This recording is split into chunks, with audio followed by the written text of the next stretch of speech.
Hello my friends, it's the Game Boy Geek here. Today, we go back to the year 1951, when America was filled with fear and paranoia.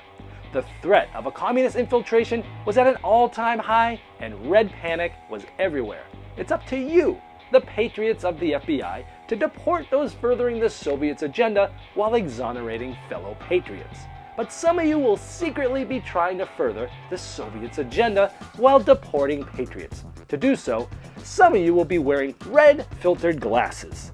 Now these allow you to see things that others can't, and you'll have to rely on other people that you might not trust to ID citizens before you judge them to exoneration or deportation.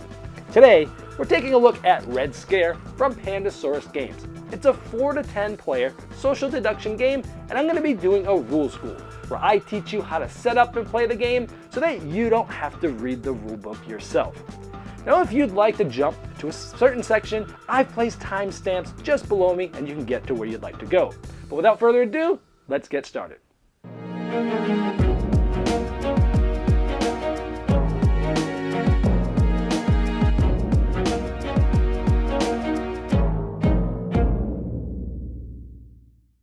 Red Scare is a social deduction game for 4 to 10 players where you'll secretly be on the Patriot side or the Soviet side. The Patriots want to exonerate Patriots and deport Soviets. The Soviets want to do the opposite. About half of you will be wearing these red decoder glasses, which will allow you to see things that players that don't have those glasses can't see, like this is a Soviet card. Yet there's some things with those glasses on that you can't see that people without glasses can see. This is also a Soviet card. Anything goes in this game. You can lie to others and be lied to. You're trying to have people ID cards that you can't see. You're trying to trade away with others for cards of a set that you cannot see. What are they? Do you believe them or do you not? Because you'll need to judge that whole stack to see at the end of the game whether they're from your side or not, because you get 2 + 2 points if they're exonerated, but -1 point if your side is deported. And watch out, because after the third round, anyone can end the game and accuse what other people's roles are to help their team out. Then we'll find out which team got exonerated the most and versus deported the least. Whoever has the most points on their side is the winner. To set up for the first time, you'll need to sticker all of these wooden judgment markers. The game comes with a bunch of stickers, and you'll place 1 on each of these judgment markers, meaning that the back side of this will not have anything on it. You'll also find a round cylinder marker like this. This will be a scoring marker, and you'll place the Star Patriot symbol sticker on one side and the Soviet symbol on the other. Next, you'll find the scoreboard, and you'll place the score marker that you stickered right here in this 0 spot. It does not matter which side is face up. You're then going to take a certain amount of these judge markers, and you're going to place them upside down. Most of the time during the game, you'll use them with the sticker side up, but during setup, you're going to take a certain amount of these, depending on the amount of players, and place them on these numbers going from right to left, making sure that the last number you can see on the right is how many players you're playing with. So in this case, we're playing with 6 players. And if you were playing with 10 players, you would not place any of those judgment markers. Next, you're going to prepare the alignment deck. The alignment cards look like this on the back side, and you're going to gather an equal amount of Patriot cards and an equal amount of Soviet cards. In this case, we're playing a 6-player game, so we have 3 and 3. If you're playing with an odd number of players, you'll still use an equal amount of Soviet and Patriot cards, but additionally, you'll add 1 unaligned card. If you're beginners or if it's your first game, use the one called Double Agent. Therefore, there's 1 card per player in the game. You'll then shuffle up all those alignment cards, and you'll deal 1 face down to each player. The player can look at their own card, but do not show it or look at anybody else's. Next, you'll find the Citizens deck, and you'll shuffle them up, because you're going to get ready to deal these to players. You'll deal 3 Citizen cards face down to each player. They can look at those Citizen cards, but again, don't show them to anybody else. And you'll also give each player 2 of those judgment markers. So at this point, this is what our 6-player setup would look like. Each player has 3 Citizens cards, 2 judgment markers, and an alignment card. You then deal out half of the players red decoder glasses. Now, the players should be sitting on every other chair with these, so in a 6-player game, it's every other player, and 3 of them have it. If you're playing with an uneven amount of players, it's always rounded down. So for example, in a 7-player game, it would still be 3 glasses. Next, you'll find these Accuse countdown tokens, and you'll give them to the randomly decided starting player. And they'll count down, so it starts with a 3, then a 2, then a 1, then Accuse, put them in one stack with that starting player. Those with the glasses should now put them on, and they'll wear them for the entire game, because you're going to be looking through these red lenses and seeing different things in cards that other people that don't have the glasses cannot see. Now, even though it's physically possible to hold a card down near your chest and look at a card not through the glasses but beneath them, this is against the spirit of the game, and we recommend that you don't do this to keep the experience true. The object of the game is to have your secret aligned side get more points than the other side. If you're on the Patriot side, as you gather points, this will move towards the Patriot side, the blue side. As the Soviets get points, it'll move towards the Soviet side, anytime crossing 0, moving and flipping over to the side that is beginning to gain more points. So it's a tug of war of points, and as long as this marker is on your secret aligned side at the end of the game, you'll win. Now, even though players know which alignment they're a part of, they won't know what other people's alignments are. But throughout the game, you're going to be trying to get people to do what's in your best interest, not necessarily theirs. You can declare which side you're on, but you can easily lie about what side you're on, but you never show your alignment card to anyone throughout the game. The game is played over multiple rounds. Each round, players one at a time will take up to 3 actions. It will then go to the next player clockwise. As it comes back to the starting player, this is going to get removed, and as it comes back to them through all the players again, it will get removed again, and then one more time, and then if it goes all the way through all the players again, the game will end. But in this last round, somebody might be able to accuse and stop the game immediately, and that's the flow of the game. Now, since you're taking up to 3 different actions on your turn, let's go over those 3 different actions. The first one is the ID action. The citizen deck or cards themselves, there's 2 different types of cards. And depending on if you're wearing those red glasses or not, you'll either be able to ID, meaning able to see what's on the card, or you won't be able to see what's there, but you'll be able to judge this card without being able to see it and try to get the opposite people deported and your people exonerated. So right now we don't have the red glasses on, and just to show you that this ID has eyes without glasses. This means people without glasses can ID what side this card is on. If you look right here, you see 3 letter P's. This means that this card is a Patriot, where this card has 3 S's, and this is a Soviet.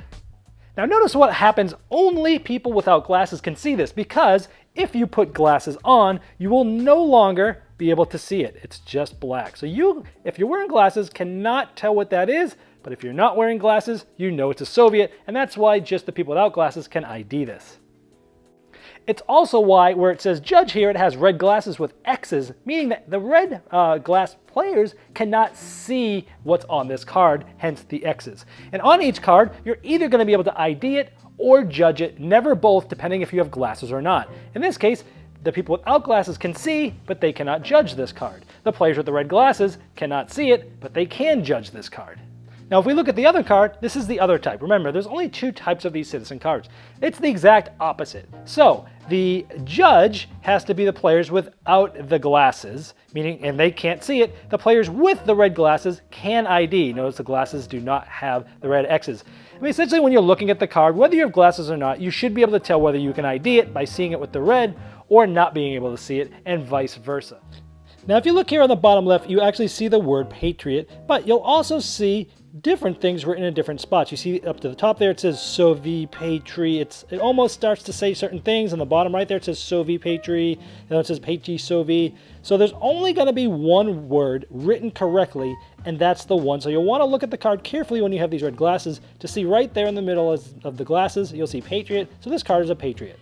So now that you know how these cards work, how does the ID work? Well, you're going to pass any number of cards that you have in your hand to another player and ask them to ID it, which means you're going to be giving them cards that you can't see. So if we didn't have glasses on, we would be passing these cards to ID. If we did have glasses on, we'd be passing those cards like the ones on the right to other people that don't have glasses on to help ID what these cards are. So let's say it's the player's turn that does not have glasses and they want to have someone with glasses ID these 2 cards. They'd take both of these cards, they'd give it to someone that has glasses that they think they can trust or they want to find out information about, and they'll ask them to ID them. That player will tell them how many Patriots and how many Soviets there are. They won't say which card is which, you just say the amount of numbers, and then they give these cards back to the original player. Keep in mind that that player that did the identification could be lying. Now remember, you're doing up to 3 actions on your turn. One of the 3 things you can do is judge, and this is how you're going to end up putting cards face down, either deported or exonerated. Now you can only judge a set of cards if all of the cards are ones that you can judge and can't see. So typically the easiest way to see this is that whether you have glasses or not, if you cannot ID what the cards are, then you can judge them. We're not wearing glasses, we can't read these, which means we could judge them. However, if our hand looked like this and we were not wearing glasses, we could not judge them because we can actually see and ID these cards. And in order to judge, all 3 cards in your hand must be able to be judged, which means you cannot ID any of them. So even if I had 2 cards, a non-glasses wearing player had 2 cards they could not ID, even if you can ID one of them, you cannot judge your hand. But if I had all 3 cards that I could not see, then you could judge them. In order to judge, you take those 3 cards that you cannot see, and you're going to place them face down either on the exonerated side or the deported side. Keeping in mind, if you're a Patriot alignment, that's your secret alignment, you'd want to exonerate Patriots and deport Soviets. Where if your secret alignment is Soviet, you'd want to exonerate Soviets and deport Patriots. So let's say I believed these cards, or the majority of them, were from my side. I would place them all face down on the exonerated side. All cards judged are always placed face down. Also, when you judge, you take one of your 2 judge markers and you'll place them in the furthest open number to the right. If you have no more judge markers left, you cannot take the judge action. Also, when you judge, all 3 cards have to go to one side. You cannot split them up between the 2 sides. After judging, you'll draw 3 new cards from the citizen deck, so you have a full hand of 3. Any subsequent judgments should be placed 90 degrees different from the packet below it, just to make things easier through the end game. If you can only judge 3 cards that you cannot see, what happens when you can see at least one of them? Like this, we don't have glasses, we can see this card's a Soviet. Well, this is when you take the action called trade. It's one of the 3 actions you can do on your turn. Remember, you can do up to these 3 different actions. To trade, you're going to take as many cards as you like and offer a trade to anybody at the table. Now when you trade, you must be trading the same amount of cards with the other player, and you must state out loud the alignment and the number of citizen cards that you're trading. Of course, you can be lying about what you're talking about, and so could the player you're doing the deal with. So let's say you wanted to trade away this card for one that you could judge, and you traded it away. You told them that it was a Soviet, maybe you lied, and then they gave you something, but hey, do you trust what they said this was? You might need to have someone ID this to be sure. So in summary, on a player's turn, they're taking up to 3 different actions. They can send cards to somebody to ID as many or as little as they'd like. They can send as many or as little cards trading to someone else to get cards back. And then they can finally judge if all the cards they cannot see into one of these 3 spots. Then it goes to the next player's turn. Now this will continue, each player taking up to 3 actions in a clockwise motion until it gets back to the starting player. At the beginning of that starting player's turn, they're going to take the top token off this round markers off. So this means that there's 2 rounds left. When it comes around again, they're going to take this off, and when it comes around again, this opens up the possibility to accuse. As soon as this is revealed, any player can immediately say that they want to accuse, and the game stops. The only exception is players attempting to persuade that accusing player to not accuse. Then that accusing player takes an alignment token and places in front of each player other than themselves. These are double-sided with Soviet on one side, Patriot on the other. If you're playing with an odd number of players, the question mark will go in front of the person they think is the unaligned player. Also keep in mind that if nobody accuses, the game will end as soon as all of the judge spots are filled. At this point, any unaligned player checks their card and sees if there's anything they need to do. Right before scoring, this would be the time to do that. In this case, the double agent would pick which side they're on, the Patriot or the Soviet side, but throughout the game, they weren't able to judge. At this point, everybody will flip over their secret alignment cards. If there was an accused section of the game, then we're going to see if those were correct or not. Now, if the game ended in an accusation, for each accusation that player got correct, that player's secret team gets 1 point. For every incorrect, it gets -1 point. So let's assume the player was from the Soviet team. For each correct, it would go this way, and since it's on the Soviet side, you'd flip that to Soviet. For each correct one, 1 point towards their side. For each incorrect, it would go 2 points negative to the other side, like this. Another wrong accusation goes like this, and as you come around to the next side, you do it again. And that's how you do that for all the accusations that were made, which is basically 1 for every player except themselves. Then you'd go through both the exonerated and deported packets that are there, and for each card here, that team, or whatever that side is going to get 2 points. So in this case, these 3 were judged by someone with glasses on because they couldn't see these. So a glasses player would look at all these and they'd see what these cards are. Let's say it was 1 Patriot and 2 Soviets. So Patriot would go up 2, and then the Soviets would get 2 more. It would go 1, 2, 1, 2. 2 points for each one there. Now it's on the Soviet side. You'd do that for all of the packs that are here, and then you'd also do it here, but in this case, for each citizen of each side, it's only going to move -1 for each of that team. So let's say here we had 2 Soviets and 1 Patriot. The 2 Soviets would go -1, and the Patriots would go -1. And at this point, it would be a tie. Let's assume we had scored all this. Whatever side this is on would win. If it's a tie, the team with the more exonerated citizens would have won. If it's still a tie, if someone accused, that player's team won. If it got all the way to the end, the player's team who placed the last judge token wins. And remember, if you're unaligned, your side is dictated by your card and the actions you did during the game. There's a real-time variant where you would not use these round tokens. In fact, there's no turns. You set a 3-minute timer. All players can do any of the 3 different actions as fast or as much as they want. At the end of 3 minutes, you score. And in that real-time variant, there's no accusing anyone. Now there's also an advanced variant called Professions, and during the setup, each player will get 1 randomly shuffled profession card in front of them face down. They look at it themselves, but they keep it secret from others, and it gives you sort of a special thing throughout the game. For example, if you got the Sleuth, you get +2 points if you ended the game by accusing. Or if you're the Meddler, switch an exonerated packet with a deported packet, and so on and so forth. Well, I hope this helped you dive right into Red Scare and get to the fun quicker than you normally would if you had to read the rulebook yourself. Now, if you have further questions, below me I've placed a link in this description, and that's the best place to ask them, because not only will I be notified, but so will Pandasaurus.